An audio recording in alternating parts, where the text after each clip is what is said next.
Salut Laurent. Bonjour à tous. Bonjour. Alors on est heureux de vous accueillir, on est au mois de juillet, il fait bon aujourd'hui, on en profite. Alors c'est la dernière capsule de ce type-là pendant l'été, on recommencera en septembre avec l'évangile de Luc. Pendant les 2 mois, on va avoir un moment où on aura des témoignages. Aujourd'hui, le texte qu'on va aborder ensemble va nous parler de la consécration. Jusqu'où faut-il aller? C'est souvent une question qui se pose. Qu'est-ce que je dois consacrer au Seigneur? Combien de temps? Et ce texte, je crois, va en parler. Donc, on continue Luc 2. Ouais. Donc, à partir du verset 40, « Or, l'enfant grandissait et se fortifiait en esprit. Il était rempli de sagesse et la grâce de Dieu était sur lui. Les parents de Jésus allaient chaque année à Jérusalem pour la fête de la Pâque. Lorsqu'il eut 12 ans, ils y montèrent avec lui comme c'était la coutume pour cette fête. Puis, quand la fête fut terminée, ils repartirent, mais l'enfant, Jésus, resta à Jérusalem sans que sa mère et Joseph s'en aperçoivent. Croyant qu'il était avec leurs compagnons de voyage, ils firent une journée de chemin, tout en le cherchant parmi leurs parents et leurs connaissances. Mais ils ne le trouvèrent pas et retournèrent à Jérusalem pour le chercher. Au bout de 3 jours, ils le trouvèrent dans le temple, assis au milieu des maîtres. Il les écoutait et les interrogeait. Tous ceux qui l'entendaient étaient stupéfaits de son intelligence et de ses réponses. Quand ses parents le virent, ils furent frappés d'étonnement, et sa mère lui dit « Mon enfant, pourquoi tu agis ainsi avec nous? Ton père et moi, nous te cherchions avec angoisse. » Il leur dit « Pourquoi me cherchez-vous? Ne saviez-vous pas qu'il faut que je m'occupe des affaires de mon père ?» Mais ils ne comprirent pas ce qu'il leur disait. Puis il descendit avec eux pour aller à Nazareth, et il leur était soumis. Sa mère gardait précieusement toutes ces choses dans son cœur. Jésus grandissait en sagesse, en taille et en grâce devant Dieu et devant les hommes. Texte d'adolescence de Jésus.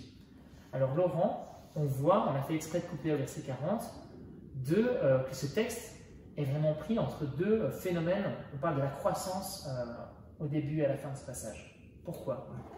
Alors on voit que Luc est très sensible à cette question de la croissance. Et il place ce texte à un endroit un peu charnière. Jésus était un bébé, enfant, il devient un homme.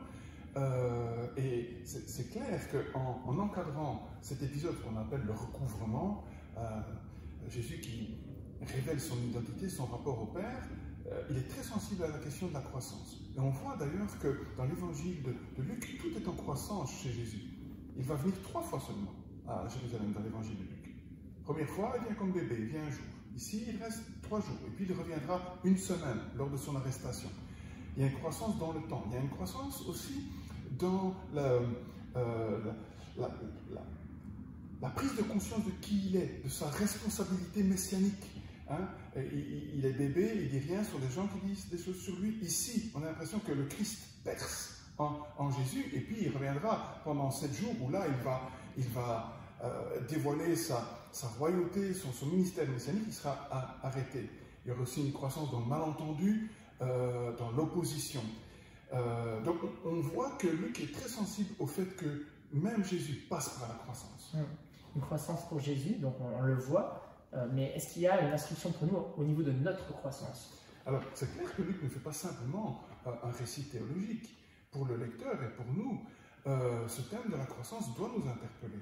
Alors que si souvent, on envisage la vie chrétienne un peu comme un aboutissement. Je suis venu à Jésus, j'ai donné mon cœur et c'est terminé. On voit que même Jésus, on a parfois la peine. On s'imagine Jésus qui, comme un personnage Marvel, a déjà tout le potentiel. Jésus a dû croître en sagesse, en stature, spirituellement.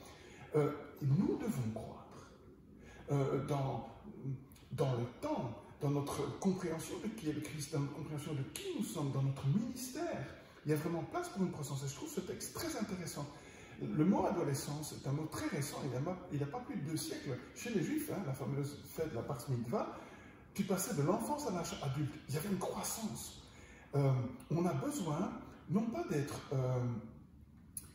crispé, mais de garder en vue qu'il nous faut croître dans la connaissance de Dieu, croître dans l'exercice de nos ministères, croître dans le partage de l'Évangile. Il y a tout un appel pour nous à la croissance. Et puis on voit aussi la croissance aussi signe de plus de responsabilité aussi. On voit ça nous tient. On voit encore d'autres personnages qu'on suit depuis le début aussi. encore une fois, les parents de Jésus qui sont là. Et on voit qu'ils ont beaucoup marché pendant cette fête. Cela évoque-t-il quelque chose pour... C'est vrai, c'est intéressant. C'est pour nous parents, hein, peut-être qui, peut-être moins longtemps, mais qui ont peut-être parfois perdu un enfant sur le marché. On ressent ça. Et quand on voit les parents qui viennent pour une fête religieuse, c'était bien de venir, c'était codifié, il fallait le faire. Et puis ils doivent revenir, mais c'est un autre voyage, le même chemin, mais avec une telle passion, une telle recherche de Jésus. Je ne peux pas m'empêcher de dire que la différence entre la religion et la relation. Alors, il ne faut pas trop forcer le texte non plus. Je pense que c'est une bonne chose qu'ils viennent. C'est une bonne chose pour nous d'avoir des rites spirituels. On voit Paul qui dit je veux être là à telle fête. Donc c'est important. Mais j'ai envie de dire que la vie avec Dieu, c'est plus sous la forme d'une passion. Je veux rencontrer le Fils. Je trouve ça intéressant.